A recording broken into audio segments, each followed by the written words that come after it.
Hello everyone, मैं विश्वजीत सिंह आप सभी का दी इन पर स्वागत करता हूं। दोस्तों, आज की इस वीडियो के अंदर में हम बीए पुराण थर्ड ईयर हिस्ट्री के क्वेश्चन पेपर डिस्कस करने वाले हैं। दोस्तों, ये question paper last year open book examination का 2020 का क्वेश्चन पेपर है। और दोस्तों, इस क्वेश्चन पेपर को डिस्कस करने के बाद काफ़ी हद तक आपके इस ईयर में किस तरह के क्वेश्चन पुटअप किए जा सकते हैं हिस्ट्री के एग्जाम में, वो क्लियर हो जाएगा। और बहुत ज़्यादा यूज़फुल भी है, क्योंकि कई बार एसओएल के अंदर में सेम क्वेश्चन रिपीट भी किया जाता है। तो वीडियो को स्टार्ट कर दें दोस्तों और समझते हैं क्या क्या क्वेश्चंस पुटअप किए गए थे। दोस्तों, सबसे पहले बेसिक डिटेल के बारे में बात करें तो यूनिक पेपर कोड आपका C140 होगा। ठीक है, हिस्ट्री का एग्जाम है जिसमें हिस्ट्री की जो बुक है आपका उसका नाम हो जाएगा issue in the world history 20वीं शताब्दी के बारे में हम बात करेंगे। दोस्तों, आपको टोटल जो टाइम मिलेगा 3 घंटे लिखने के लिए मिलेगा और आधा घंटा अपलोड और डाउनलोड करने के लिए मिलेगा क्वेश्चन पेपर को, और 30 मिनट आपको एक्स्ट्रा मिलेगा अगर आप ईमेल पे सेंड करते हो तो। ठीक है, अगर आप ओबीई पोर्टल पे सेंड करने में असफल हो जाते हो तब। उसके बाद हम बात करें दोस्तों, 100 नंबर का क्वेश्चन आएगा जिसमें से 4 क्वेश्चन करना कंपलसरी है, पर बाय मिस्टेक आपके जो क्वेश्चन पेपर है उस पर लिखा है कि 3 ही क्वेश्चन कीजिए, पर आपको 4 क्वेश्चन अटेम्प्ट करने पड़ेंगे। ठीक है, तब जाकर आपका 25-25 नंबर का एक क्वेश्चन बनेगा और 4 क्वेश्चन आप पूरे कर पाओगे। ठीक है, सारे क्वेश्चन करिएगा जिससे आपको अच्छे नंबर मिले। ठीक है, अभी स्टार्ट करते हैं दोस्तों आज का हमारा टॉपिक्स। तो दोस्तों, ये क्वेश्चन है जिसमें क्वेश्चन पेपर ये पूरा है आपका लास्ट ईयर का ओपन बुक एग्जामिनेशन का, जिसमें पहला क्वेश्चन आ जाता है आपका कि डेफिनेशन ऑफ मॉडर्निटी क्या है। ठीक है, मॉडर्निटी की डेफिनेशन बताओ भाई। ठीक है, डिफाइन करो मॉडर्निटी है क्या।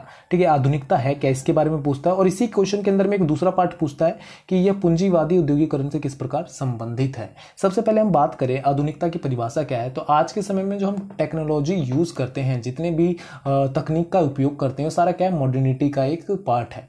ठीक है, तकनीक का एक पार्ट है, आधुनिकता का पार्ट है। तो आधुनिकता क्या कहलाता है कि भैया औद्योगिकरण की ओर बढ़ना, औद्योगिकरण से आने वाले सामाजिक, आर्थिक और सांस्कृतिक परिवर्तन को हम आधुनिकता के तौर पर देखते हैं। ठीक है, मतलब मान लो औद्योगिकरण बढ़ रहा है, टेक्नोलॉजी बना रहा है, वीवो, सैमसंग, गूगल, जितने भी हैं अलग अलग तरह के प्रोडक्ट हमारे मार्केट में लॉन्च करते हैं, हम उसको अपनाते हैं, हम उसके हिसाब से यूज करते हैं। ठीक है, सांस्कृतिक तौर पर कपड़े बनाती हैं कंपनियां, अलग से एक कपड़े बनाती हैं, लेवाइस हो गया और भी बहुत सारी कंपनियां हो गई जो कपड़े बनाती हैं। ठीक है, सांस्कृतिक तौर पर, सामाजिक तौर पर हम अलग अलग तरह के मूवीज, कार्टून, वेब सीरीज देखते हैं, तो ये सामाजिक तौर पर इंपैक्ट करती है। तो इनके कारण से होने वाले परिवर्तन को हम आधुनिकता के तौर पे देखते हैं और उसको अपनाने वाली जो प्रक्रिया होती है वो आधुनिकता कहलाती है। अब पूंजीवाद से किस प्रकार से संबंधित है, अगर मान लो जो ये कंपनियां बनाने वाली कंपनियां हैं, अगर ये कंपनियां बनाएंगे ही नहीं तो किस प्रकार से आधुनिकता आएगा समाज के अंदर में। अगर सैमसंग फोन बनाएगा ही नहीं तो बेचेगा कौन। अगर गूगल के पास यूट्यूब है ही नहीं तो देखेंगे कहाँ पे, मैं वीडियो डालूंगा कहाँ पर, आप जुड़ोगे कहाँ पर। तो ये सारी चीजें हो जाती हैं। तो एक के द्वारा बनाया गया कार्य, एक के द्वारा किया गया कार्य दूसरे पे इंपैक्ट करता है, यहाँ पर ये पूरा प्रोसेस चलता है। तो औद्योगिकरण का मेन सबसे बड़ा कारण क्या जाता है, पूंजीवादी औद्योगिकरण का कैपिटलाइजेशन, कि पूंजीवादी के अंदर में जो कंपनियां टेक्नोलॉजी को बना रही हैं, ठीक है, उसके कारण से होने वाले परिवर्तन को हम आधुनिकता के तौर पे देखते हैं। ठीक है, इस तरह से पूरा चलेगा। जो आपकी बुक है हिस्ट्री की, 20वीं सेंचुरी की बुक है, 2 बुकें होंगी, उसके अंदर में एक आधुनिकता का पूरा चैप्टर होगा। ठीक है, उस वाले चैप्टर को खोलो, वहां पे ही आपको पूरा आधुनिकता का डेफिनेशन मिल जाएगा 5 से 7 लाइन में, अच्छा खासा मस्त डेफिनेशन, वहां से आप उठा के लिख सकते हो। और दूसरी बात, जो पूंजीवादी औद्योगिकरण के बारे में पूछा है वहां पे सारे पॉइंट्स दिए होंगे, उसको उठा के आप यहाँ पे कॉपी पेस्ट करना है। तो सारा क्वेश्चन, जितने भी इस क्वेश्चन पेपर में क्वेश्चन हैं वो बुक से ही आए, तो कोई बाहर से आया नहीं है, तो आपको ज्यादा दिक्कत नहीं होगी ढूंढने में, फटाफट आप कर सकते हो। साथ साथ दोस्तों आप बात करें तो यहाँ पे अगला क्वेश्चन आ जाता है फर्स्ट वर्ल्ड वॉर से, कि प्रथम विश्व युद्ध के उत्तरदायी कारण क्या थे। भैया आपको कारण बताना है और रिस्पॉन्सिबल जो रीजन थे वो बताने हैं कि फर्स्ट वर्ल्ड वॉर हुआ क्यों, फैक्टर बताना है आपको। अब बताओ भाई क्या क्या कारण है। तो सबसे पहले समझो फर्स्ट वर्ल्ड वॉर होता क्या है भैया। तो प्रथम विश्व युद्ध, जिसे हम महाविश्व युद्ध के तौर पे भी देखते हैं भैया, ठीक है, ग्रेट वर्ल्ड वॉर भी कहते हैं, क्योंकि पहले जब विश्व युद्ध हुआ तो हमें ये नहीं पता था कि आगे भी एक और विश्व युद्ध होगा। ठीक है, जिसके कारण से हमने उसका नाम रख दिया भैया ग्रेट वर्ल्ड वॉर और महायुद्ध बोल दिया। पर आने वाले समय के हिसाब से एक अगला युद्ध हो गया जिसके कारण से नाम चेंज करके प्रथम विश्व युद्ध कहा गया, कि first world war, second world war. ठीक है, तो फर्स्ट वर्ल्ड वॉर के अंदर में 2 गुटों में पूरा विश्व बट गया, एक मित्र राष्ट्र, एक दूरी राष्ट्र। मित्र राष्ट्र के अंदर में फ्रांस हो गया, ब्रिटेन हो गया, अमेरिका हो गया, रसिया जैसे कंट्री आ गई। ठीक है, दूरी राष्ट्र के अंदर में हो गया ऑस्ट्रिया, हंगरी, जर्मनी, ये कंट्रियां आ गई।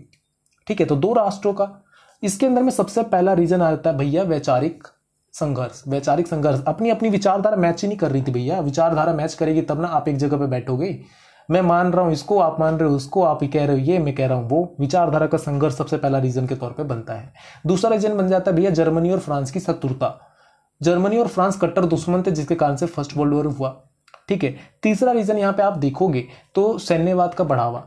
ठीक है भैया, सैन्य अब एक से बढ़कर एक सैन्यवाद अपने सैनिक को बढ़ाए जा रहे हैं दोनों, जर्मनी भी, फ्रांस भी और दूसरे राष्ट्र भी। तो सबको डर था भैया ये इतना पावरफुल बन रहा है, कहीं हमला ना कर दे, तो सब बढ़ा रहे थे। सैन्यवाद भी एक कारण बनता है। दूसरा भैया कि हथियारों की होड़, अब हथियारों की होड़ लग गए भैया, वो परमाणु बम बना रहा है तो मैं भी बनाऊंगा, वो मिसाइल बना रहा है तो मैं भी बनाऊंगा। तो ये मिसाइल वाला जो इशारा था ना, परमाणु हथियारों की होड़, ये भी एक कारण बनता है फर्स्ट वर्ल्ड वॉर होने का। आगे देखोगे दोस्तों तो यहाँ पे एक तत्कालीन कारण के तौर पे दिखता है ऑस्ट्रिया के राजकुमार की हत्या, फर्डिनेट, जो राजकुमार फर्डिनेट होते हैं, ठीक है, वो उनकी हत्या कर दी जाती है। और उसका एक इंजाम जो होता है, जो ब्लेम होता है, वो फ्रांस पे लगा दिया जाता है कि भैया फ्रांस ने करवाई हत्या। तो जो ऑस्ट्रिया होता है वो जर्मनी का सपोर्टर होता है, तो जर्मनी और ऑस्ट्रिया मिलकर फिर फ्रांस पे हमला कर देते हैं। फ्रांस पे हमला करते हैं तो ब्रिटेन फ्रांस की तरफ से आ जाता है। ब्रिटेन आता है, जब वो दोनों लड़ ही रहे होते हैं तो जर्मनी क्या करता है, सोचता है कि चल हटा, इधर तो लड़ ही रहे हैं, इधर दोनों तो हार ही रहे हैं, फ्रांस और ब्रिटेन। साथ साथ क्या करता है, वो रसिया पे हमला कर देता है। रसिया पे हमला करता है तो रसिया उधर हार रहा होता है।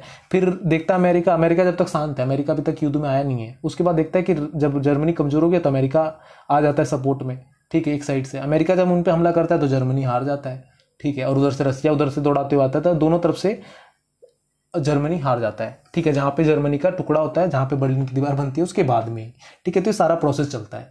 तो ये सारे पॉइंट्स आप लिख सकते हो इसके अंदर में, और भी बहुत सारे पॉइंट्स हैं, मैंने यहाँ पे 4-5 बताए आपको जो समझ में आ जाए, ठीक है। आपकी बुक में बहुत सारे पॉइंट्स दिए हुए हैं, आप उसको ले सकते हो। यहाँ पे सैन्य विवाद हो जाएगा, गुप्त संधियां हो जाएंगी, जिसमें अलग अलग देश क्या कर रहे थे, आपस में संधियां कर रही थी, जिसके कारण से ये सारे रीजन बनते हैं युद्ध होने के, फर्स्ट वर्ल्ड वॉर होने का। यहाँ पे तीसरा क्वेश्चन आता है, रूस पर बोल्शेविक क्रांति का क्या प्रभाव पड़ा। तो भैया रूस को बोल्शेविक क्रांति जो पड़ता है, इसका हम अक्टूबर की क्रांति के तौर पे भी देखते हैं, ठीक है। हम अक्टूबर की क्रांति, 1917 क्रांति, रूस की क्रांति, खूनी क्रांति के तौर पे भी हम इसे बोलते हैं। तो प्रभाव क्या पड़ा भैया, रूस के अंदर में वैचारिक संघर्ष यहाँ पे भी दिखता है, ठीक है। जब ये हुआ तो उसके बाद में मतलब रूस के अंदर में मतलब लेनिन की सरकार आ जाती है, ठीक है। वहाँ पे रूस के अंदर में नई सत्ता का चालू हो जाता है, समाजवादी विचारधारा का इंट्रोडक्शन होता है, ठीक है। वो पूंजीवाद के विरोध में खड़े होते हैं, पूंजीवाद का विरोध करना शुरू करते हैं, सत्ता में परिवर्तन आता है। ये सारी चीजें यहाँ पे आप देखोगे, ठीक है। ये जितने भी क्वेश्चन है दोस्तों, मैं एक बार दोबारा कह रहा हूँ, आपको कहीं और नहीं मिलेंगे, सारा का आंसर आपके बुक में मिल जाएगा। तो फटाफट अपनी बुक खोलो, वहाँ पे देखो, आपको आंसर सारे दिख जाएंगे, ठीक है। तो वहाँ से आप इसको कर सकते हो, ठीक है। अगला क्वेश्चन हम देखते हैं दोस्तों फटाफट। तो अगला क्वेश्चन यहाँ पे आ जाता है, शीत युद्ध शब्द की व्याख्या करें और 1945 के बाद अंतर्राष्ट्रीय संबंधों को किससे कैसे प्रभावित किया। अब देखो शीत युद्ध होता क्या है, तो ये 2 या 2 से अधिक देशों के बीच में लड़ा गया युद्ध शीत युद्ध कहलाता है। ये नहीं है डेफिनेशन क्या बनेगा, 2 या 2 से अधिक देशों के बीच में मस्तिष्क द्वारा बिना रक्त रंजिश के लड़ा गया युद्ध शीत युद्ध कहलाता है। मतलब मस्तिष्क के द्वारा क्या कि दिमाग से बस चाल चलना है भैया कि उसको मरवाना है, सास बहू वाली चाल साजिशें चलनी है, ठीक है। रक्त रंजिश के बगैर मतलब क्या कि जहां पर खून खराबा हुआ ही नहीं फिर भी युद्ध हो गया, वो उसको कहते हैं शीत युद्ध। जहां पे सिर्फ शक्ति प्रदर्शन के थ्रू ही हमें डराना है लोगों को, ठीक है, और अपना दबदबा कायम करना, अपना वर्चस्व कायम करना, वो शीत युद्ध कहलाता है। सिंपल सा डेफिनेशन ये बन जाता है आपका। आप इसको कॉपी पेस्ट करके लिख सकते हो, आपकी बुक में भी अच्छे से दिया हुआ, वहां से उठा सकते हो। 1945 के बाद अंतर्राष्ट्रीय संबंधों के पर कैसे प्रभावित किया। अब देखो शीत युद्ध के जैसे शुरू होता है भैया, जैसे आपका सेकेंड वर्ल्ड वॉर खत्म हुआ, शीत युद्ध शुरू हो गया। सेकेंड वर्ल्ड वॉर खत्म होते शीत युद्ध शुरू हो गया। अब उसके बाद ना अंतर्राष्ट्रीय संबंध की बात करें तो वहां पे पूरा देश ना 2 गुटों में बटने वाला था। पहला गुट जो अमेरिका को सपोर्ट करे, मित्र राष्ट्र को सपोर्ट करे, दूसरा गुट जो धुरी राष्ट्र को सपोर्ट, मतलब जो समाजवादी विचारधारा को सपोर्ट करे, पूंजीवादी विचारधारा को सपोर्ट करे, मेनली कहूं तो ये, ठीक है। पर कुछ ऐसे भी देश थे जो नव निर्मित देश थे, नव आजाद देश थे, नव स्वतंत्र देश थे, जिसमें भारत भी आता है, ठीक है। तो पूरा विश्व जो था 3 देशों में बट गया, 3 गुटों में बट गया। एक जो पूंजीवादी समर्थक, दूसरा जो समाजवादी समर्थक, और तीसरा जो तीसरी दुनिया कही जाती थी, तीसरी दुनिया जो हमारे भारत जैसे देश आजाद हुए थे, ठीक है, जिसमें मिश्रितवादी अर्थव्यवस्था उन्होंने अपनाया, जिसके अंदर में दोनों अर्थव्यवस्था का तालमेल देखने के लिए मिलता है। तो ये चीजें तो किस तरह से इंपैक्ट पड़ता है, संबंधों कैसे प्रभावित किया। तो अब देखो अमेरिका जैसे देश जो पूंजीवादी समर्थक थे वो चाहते थे कि भारत जैसे देश अमेरिका को सपोर्ट करे, जो समाजवादी देश थे वो चाहते थे कि भारत जैसे देश और भी 2 देश थे वो इनको सपोर्ट करे। तो इस तरह से चीजें सारी उलझी हुई थी, ठीक है, जिसके कारण से सारा संबंधों पे असर पड़ रहा था। पर भारत जैसे देशों ने क्या किया, तीसरी दुनिया के लोगों को मिलाकर एक गुट निरपेक्ष आंदोलन की शुरुआत करी और मिश्रित अर्थव्यवस्था का निर्माण किया, जिससे दोनों का तालमेल बना रहे, ठीक है। शक्ति संघर्ष बहुत ज्यादा था, ठीक है। सैन्य जो मतलब सैन्यवाद था वो बहुत ज़्यादा विस्तार हुआ उस समय पे, ठीक है। हथियारों की होड़ बढ़ी, कई तरह के अंतर्राष्ट्रीय प्रतिबंध भी लगाए गए, ठीक है। हथियारों को खत्म करने की बात की गई, एंटी नॉन अलाइनमेंट मूवमेंट जैसे कई तरह की चीज़ें चलाई गई, ठीक है। जिसके अंदर में क्या था कि हथियारों का प्रसार को रोका जाए, प्रचार प्रसार को रोका जाए, ठीक है। अलग अलग तरह की चीज़ें, कई सारे जो देश थे उनके ऊपर पाबंदियां लगाई गई, तो ये सारी चीज़ें चलती हैं। तो ये इस तरह से अंतर्राष्ट्रीय संबंधों पर असर पड़ता है, ठीक है। और एक दूसरे पे दबदबा दिखाने की कोशिश की जाती है कि भैया मैं बड़ा हूं तो मैं बड़ा हूं, ठीक है। यहाँ पे ये देखने के लिए मिलेगा। समझ में आता है दोस्तों? ये भी, इसका भी आंसर आपके बुक में ही है। लास्ट क्वेश्चन की हम बात करते हैं यहाँ पे, छठा क्वेश्चन।